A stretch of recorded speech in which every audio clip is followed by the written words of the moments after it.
This is Talk Business and Politics with Roby Brock.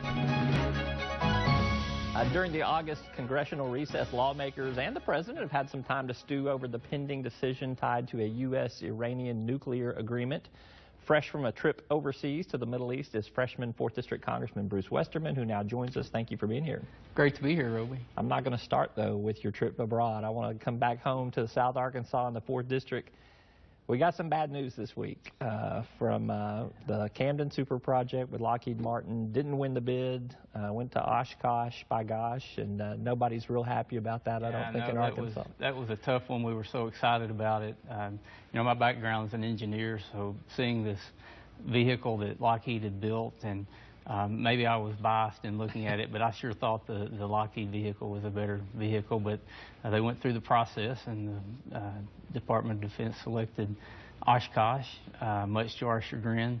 That would have been such a big thing for South Arkansas, for Camden, and really all across the region. You know, I talked to businesses down there that were actually a little bit concerned about being able to hold on to their employees with that many new jobs being created there in Camden. But that's a good kind of problem to have. That is a good kind of problem to have. So what do you think happens next? Because Lockheed Martin did make some investments in that facility down there. There are other projects to bid on down there.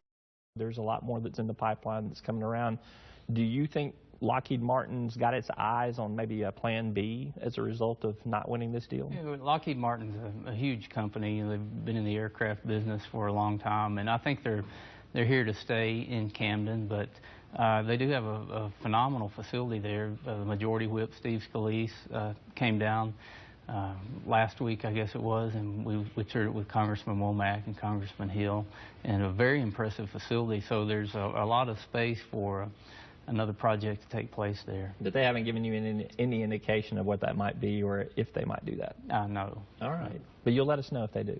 Absolutely. Please. All right. Yeah.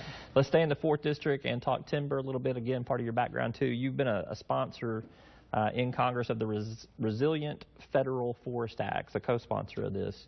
It sounds kind of boring, to be honest with you, but tell me what it does and why it's not. Trees are exciting. 86% of the 4th District is timber. I'm not saying I don't appreciate them. I'm just saying they're not always the most talkative and exciting. But they're dynamic. They're living organisms. I'm a forester. My undergraduate degree's in engineering. My graduate degree's in forestry.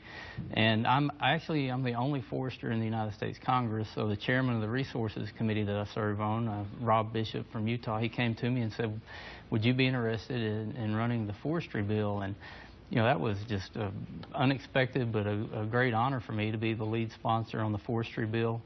And then to actually get my first bill passed off of the House floor with bipartisan support. And the exciting thing is that it's something that would be very good for a treasured resource in our timber. Over 60 million acres from Maine to Alaska would be affected by this. And if you've seen what's happening on the West Coast, a lot of this treasured resource is going up into smoke. But healthy forests is a winning situation no matter what angle you look at it. It's good for the economy, it's good for and air, it's good for wildlife habitat. If you want less carbon in the air, grow more trees. This may be one of the only freshmen to get something all the way through and signed into law. We'll see where it goes. Let's talk about your trip to Israel, to the Middle East. You just came back from earlier this month.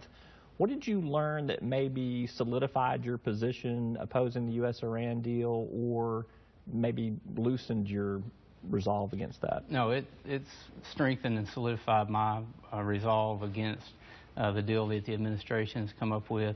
I could go into a lot of details we probably don't have time for, but at the end of the day, our biggest ally, the most thriving democracy in that region, Israel, they're opposed to it from everybody I talked to, from Prime Minister Netanyahu, who we spent nearly 2 hours with, from his political opposition, the President, Roby Brock, it's hard to say. He's opposed to the deal. We went up to Ramallah and visited with the Prime Minister of the Palestinian Authority, and he doesn't think it's a good deal. But just with common everyday citizens in Israel who are really tuned in to the issues over there because they live with it every day. And they know that one nuclear explosion in Israel could wipe out most, if not all, of their population. 90% of their population lives in a 5-mile by 20-mile rectangle. They're prepared to defend themselves, but we don't need to turn our back on our best ally at this crucial point in time. It seems to me, from what I am reading, again from the Washington, D.C. press, is that there will be a move to disapprove of that deal that will probably easily pass the House, probably pass the Senate pretty easily too, but may not be veto-proof. What's your anticipation of what might happen, and if there is a veto, do you think it could be overridden? Do you think the support's there for that? And you've outlined the process. By September 17th, we have to vote on it. I'm very confident we will pass a resolution to not approve the deal. The President's already said he will veto that. Then it gets tricky because we've got to get 43 Republicans in the House, 43 Democrats in the House, and 14 Democrats in the Senate to join us in the veto override. And if there was ever a time to forget if you're a Republican or a Democrat or an independent and just be an American, I think this is the time for it, because some people have said this is the biggest decision Congress will have made in the past 70 to 100 years. Only time will tell that. But I know it's a very sensitive issue when we start talking about nuclear proliferation in the Middle East. From the #1 state sponsor of terror in the world, in Iran, who've openly, the Ayatollah and President Rouhani, they've both said they want to annihilate Israel, and Israel's the little Satan and America's the big Satan. And I'm disappointed that we were even negotiating with terrorists to start with. But this deal is a bad deal every way you look at it. Let's play hypothetical. Let's say it does, the votes are there to get the override. What happens next? What would happen then?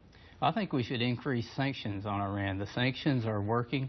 The President has gone out and negotiated with the G5+1 before Congress even votes on this. They're using that as leverage to say, well, if America is going to be in this, we're going to be in it alone. But I think that's okay, because we're talking about a $400 billion economy in Iran versus an $18 to $19 trillion economy in the U.S.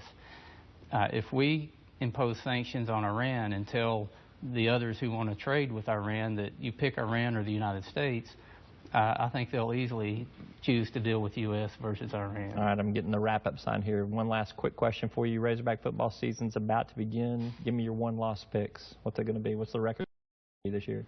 Well, I'm as confident as anybody going into the season. Just like every year, we're going to go undefeated and win the national championship, and woo pig suey all the way. All right, I'll see you at the national championship game. Congressman Bruce Westerman, thank you for being here. Appreciate it. Thanks, Rob.